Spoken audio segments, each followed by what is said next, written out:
حضور نے فرمایا، یہ بخاری مسلم دونوں میں روایت ہے کہ میرے اصحاب کو گالی نہ دینا۔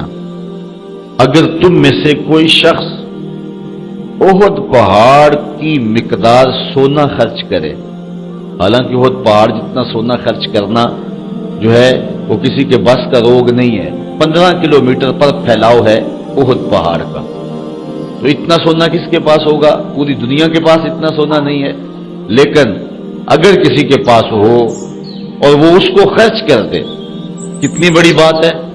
تو حضور نے فرمایا اگر احد پہاڑ کے برابر کوئی سونا خیرات کر دے تو میرا صحابی ایک مد جو خیرات کرے، ایک مد جو ہے وہ چیز خیرات کر دے، تو مد ایک پیمانہ ہے، اس پیمانے کے مطابق اتنا خیرات کرے اور بعد میں آنے والا احد پہاڑ جتنا سونا خیرات کر دے، تو فرمایا کہ وہ میرے صحابی کے اجر کو نہیں پہنچ سکتا ہے، بلکہ اس کو جو ایک مد خیرات کرنے کا ثواب ملا ہے، اس کا جو اجر ملا ہے احد پہاڑ جتنے سونے کو خیرات کرنے والا اس صحابی کے آدھے اجر کو بھی نہیں چھو سکتا۔ نصیفہ ہو جو آدھا اجر اس کو اس کا ملا ہے اس کو بھی وہ نہیں چھو سکتا۔ یہ صحابی کے عمل کا وزن ہے۔ اب صحابی کے عمل کا یہ وزن کیسے پیدا ہوا؟ اس لیے کہ اس کی نگاہ نے حضور کا جمال دیکھا ہے۔ یہی وجہ ہے نا، یہاں رک کر کے ایک بات کرنا چاہوں گا کہ جب صحابی کے عمل کا وزن اتنا ہے کہ احد پہاڑ جتنا سونا خیرات کر دیا جائے تو پھر بھی صحابی کے ایک مد جو خیرات کرنے کے آدھے اجر کو بھی بندہ نہیں پہنچ سکتا، تو پھر جس کے چہرہ نور کو دیکھ کر کے اجر کا اتنا وزن بڑھ جاتا ہے تو پھر امتی عمل کرتے کرتے نبی سے بڑھ کیسے سکتا ہے؟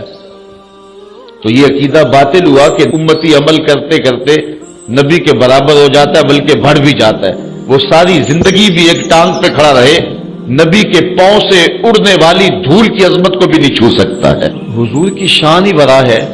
اور ذرا سورہ عادیات اٹھائے، اللہ کیا کہہ رہا ہے؟ وَالْعَادِيَاتِ ضَبْحًا فَالْمُورِيَاتِ قَدْحًا فَالْمُغِيرَاتِ صُبْحًا فَأَثَرْنَ بِهِ نَقْعًا فَوَسَطْنَ بِهِ جَمْعًا۔ ذرا غور تو کیجئے، دیکھیے عظمت کیا ہے۔ خدا ہو کے کہہ رہا ہے، محبوب تو نہیں، تیرے غلام، تیرے غلام نہیں، تیرے غلاموں کے گھوڑے، تیرے غلاموں کے گھوڑے نہیں، ان کی ٹانگیں، ان کی ٹانگیں نہیں، ان کی ٹانگوں سے لگے ہوئے پاؤں، ان کے پاؤں نہیں، ان کے پاؤں سے لگی ہوئی کھریاں، وہ کھریاں نہیں، ان کھریوں کے پتھر کے ٹکرانے سے جو شرارے اڑتے ہیں، میں خدا ہو کے ان اڑتے شراروں کی قسم فرماتا ہوں۔ ذرا غور تو کیجیے، نبی کی شان تو بہت بڑا ہے۔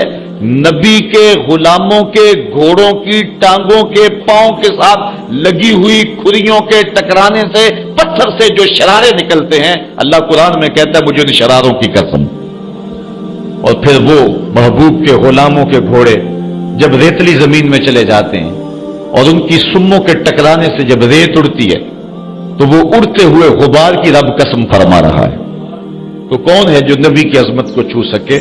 تو نہ جانے کیا غضب ڈھایا لوگوں نے اور یہ بات لکھ ماری کہ امتی عمل کرتا کرتا واسطہ نبی کے برابر ہو جاتا ہے، بلکہ بڑھ بھی جاتا ہے۔ یہاں دیکھیے صحابی کے عمل کو کوئی چھو ہی نہیں سکتا۔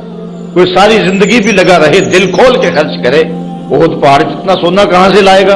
اور اگر اتنا کر بھی لے تو پھر بھی صحابی ایک مٹھی بھر جو خیرات کیے ہیں، اس کا جو اجر صحابی کو حضور کے چہرے کو دیکھنے کی وجہ سے ملا ہے، اس اجر کے آدھے حصے کو بھی وہ شخص نہیں پا سکتا ہے۔ جب صحابی کی اجر کو نہیں چھوا جا سکتا تو پھر نبی کی شان کیا ہوگی اور نبی کا اجر کیا ہوگا؟ حضور نے